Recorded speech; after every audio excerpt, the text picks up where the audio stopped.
This channel supports Extra Life in its efforts to raise money for the Children's Miracle Network.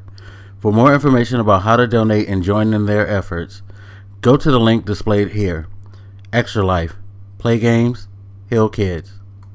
What up, everybody? This your boy Blak, and so the Los Angeles Dodgers, Joe Kelly, who is now a legendary meme because of his facial expressions, from the other day, got suspended 8 games for basically throwing at Houston Astros players. Now, we all knew this was going to be a big deal if we were fans of baseball, because the Houston Astros were accused of stealing signs during the 2017 season, in which they won the World Series.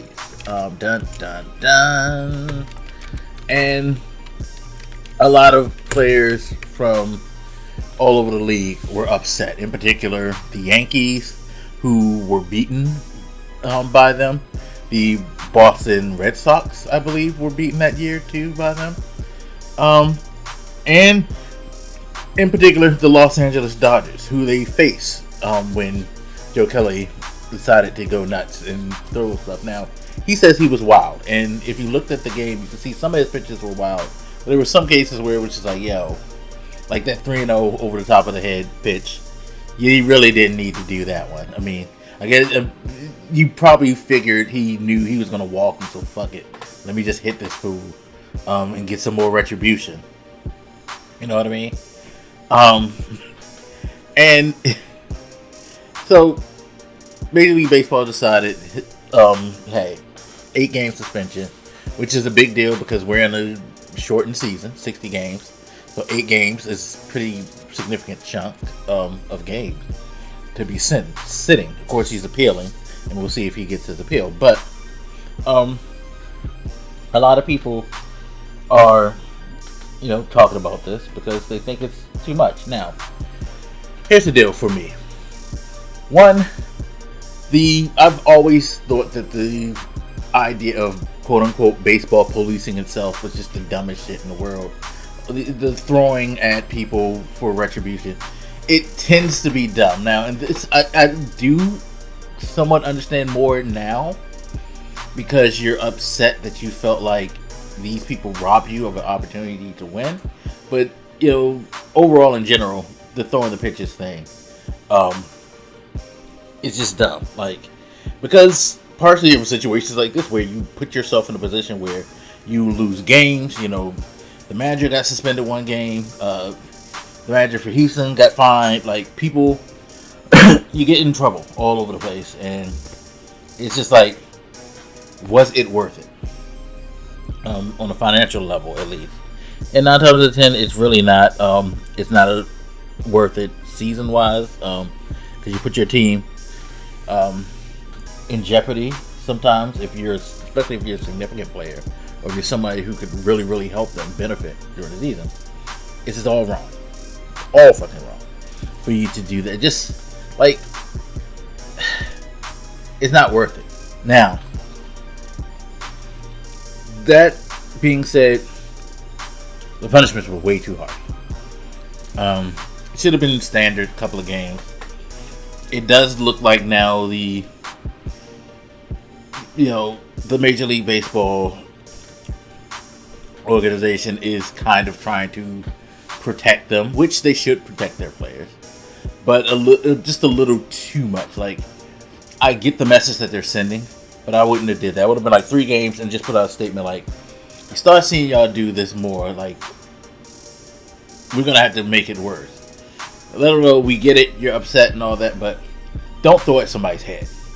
And I think that's part of the reason why they decided to put it so high, because he threw at his head. He should have threw at his head. He should have got ejected too for that, by the way, because you don't throw at somebody's head.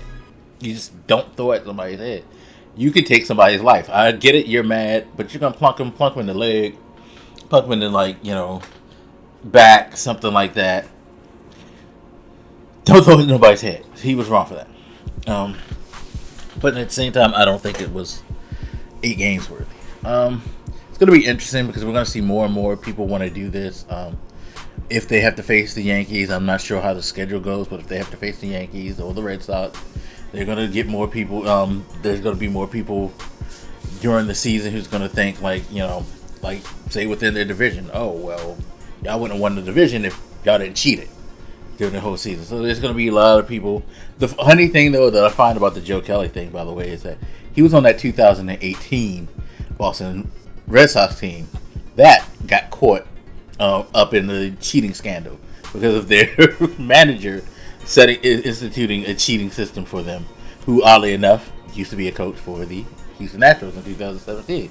So it's just very, very funny that someone like he comes from the culture of cheating and is upset at someone else cheating, because a year before you got cheated by them, but then a year later you benefited from one of their members who helped organize that cheating in Houston, come to your team, organize the cheating for you, and benefit you. Weird. Which is why part of it with me, like with baseball, I've always said this whole reaction to the cheating thing is ridiculous because they all cheat all over the place.